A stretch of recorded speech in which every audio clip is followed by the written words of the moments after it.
Price Lord. தேவனுடைய நாமம் மகிமைப்படுவதாக. மீண்டுமாக இந்த மார்னிங் டிவோஷன் மூலமாக உங்கள் எல்லாரையும் பார்ப்பதில் சந்தோஷம். இன்றைய நாள் தியானத்திற்காக கூட நாம் ஒரு வசனத்தை வாசிக்க போகிறோம். யோவான் எழுதின சுவிசேஷம் 2வது அதிகாரம் அதனுடைய 7வது வசனம். யோவான் 2:7. இயேசு வேலைக்காரரை நோக்கி, ஜாடிகளிலே தண்ணீர் நிரப்புங்கள் என்றார். அவர்கள் அவைகளை நிறைய நிரப்பினார்கள். இந்த 2வது அதிகாரம், யோவான் சுவிசேஷத்தின் 2வது அதிகாரம் நமக்கு நல்ல தெரிந்த ஒரு வேத பகுதி. நிறைய மெசேஜ் பிரசங்கங்களை நாம் இதுல இருந்து நம்ம கேட்டிருக்கிறோம். இந்த வசனத்திலிருந்து புதிதாக ஒரு காரியத்தை நான் சொல்ல விரும்பவில்லை. நமக்கு எல்லாம் தெரிந்த ஒரு விஷயம்தான். இயேசு வேலைக்காரரை நோக்கி ஜாடிகள் என்ன பண்ண சொல்றாரு? தண்ணீரை நிரப்ப சொல்றாரு. இந்த பகுதியில இருந்து நாம் கற்றுக்கொள்ள வேண்டிய விஷயம் என்ன அப்படின்னா, கீழ்ப்படிதல். நாம சில நேரங்கள்ல பெரிய பெரிய காரியங்களை தேவனிடத்தில் எதிர்பார்க்கிறோம். ஆனால் தேவன் நம்மளிடத்திலிருந்து எதிர்பார்க்கிற விஷயங்கள் சின்ன சின்ன கீழ்ப்படிதல்கள். சின்ன சின்ன கீழ்ப்படிதல்கள் தான் நம்முடைய வாழ்க்கையில தேவன் நமக்கென்று வைத்திருக்கிற மிகப்பெரிய திட்டத்தை அடைய நமக்கு உதவி செய்கிறது. சின்ன வயசுல நம்ம கேட்கிற அந்த ஒரு பழமொழி என்னன்னா, கீழ்ப்படிதான் மேல்படிக்கு முதல் படி அப்படின்னு. அப்போ நம்ம எப்போ கீழ்ப்படி ஆரம்பிக்கிறோமோ அப்பொழுதுதான் தேவனை நம் வாழ்வில் செயல்பட நாம் அனுமதிக்கிறோம். இந்த வேத பகுதியில நாம் பார்க்கிறோம், அந்த தண்ணீர் திராட்சரசமாக மாற்றப்படுகிறது. இயேசு கிறிஸ்து கல்யாண வீட்டிற்கு போயிருக்கிறார். அங்க திராட்சரசம் குறைவுபட்டிருக்கிறது. இப்போ ஆண்டவர் அங்க ஒரு அற்புதத்தை செய்யறார்.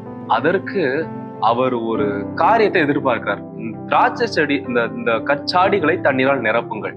நீங்கள் நிரப்பும் பொழுது நான் அதுல கிரியை செய்ய ஆரம்பிக்கிறேன்.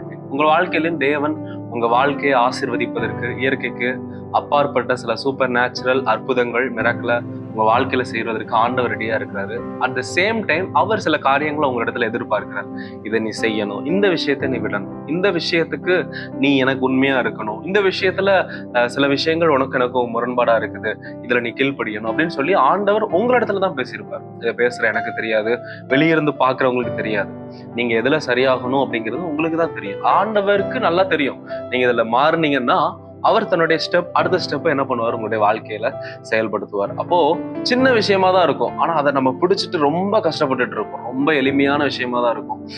அந்த விஷயம், அந்த நபர்கிட்ட பேசாத, அந்த காரியத்தை செய்யாத, இல்ல அந்த மாதிரி தவறான பழக்கங்கள் வேணாம் அப்படின்னு ரொம்ப எளிமையா தான் சொல்லுவார். ஆனா அதை நம்மளால விட முடியாது. ஆனா அந்த வேலைக்காரரை பாருங்க, சொன்ன உடனே என்ன பண்றாங்களாம்? அந்த கற்சாடியை முழுவதுமா என்ன பண்றாங்களாம்? நிரப்புறாங்களாம். ஏசு நம்மளிடத்தில், தேவன் நம்மளிடத்தில் எதிர்பார்க்கிற ஒரு விஷயம் அந்த சின்ன கீழ்ப்படிதல். ஒரு சின்ன ஸ்டேட்மெண்ட் வாசிக்கிறேன். Sometimes the miracle is on the other side of ordinary obedience. சில நேரங்கள்ல நாம் செய்கிற நார்மலா யதார்த்தமான சில கீழ்ப்படிதல்கள் தான் நம்முடைய வாழ்க்கையில் மிகப்பெரிய அற்புதங்களை கொண்டு வர போகிறது. உங்களுடைய வாழ்க்கையிலையும் நான் இதை சொல்றேன், நீங்க செய்யற சில சின்ன சின்ன கீழ்ப்படிதல்கள், உங்களுடைய பேரண்ட்ஸ், பாஸ்டர், நீங்க வேலை இருக்கிற உங்களுக்கு முன்னாக இருக்கிற அதிகாரிகளுக்கு கீழ்ப்படுகிற காரியங்கள் தான் உங்களுடைய வாழ்க்கையில மிகப்பெரிய ஒரு ஆசீர்வாதத்தை கொண்டு வர போகிறது. அதனால இதை பார்த்து கொண்டு இருக்கிற நீங்க உங்க வாழ்க்கையில ஒரு தீர்மானம் எடுங்க. சின்ன சின்ன விஷயங்கள்ல நான் உமக்கு கீழ்ப்படி ஆண்டவரே, உமக்கு பிரியமில்லாத காரியங்களை நான் செய்ய மாட்டேன் அப்படின்னு சொல்லி நீங்க ஒரு தீர்மானம் எடுங்க. நிச்சயம் உங்களுடைய வாழ்க்கையும் ஆசீர்வாதமா இருக்கும். Thank you. God bless you. Have a nice day.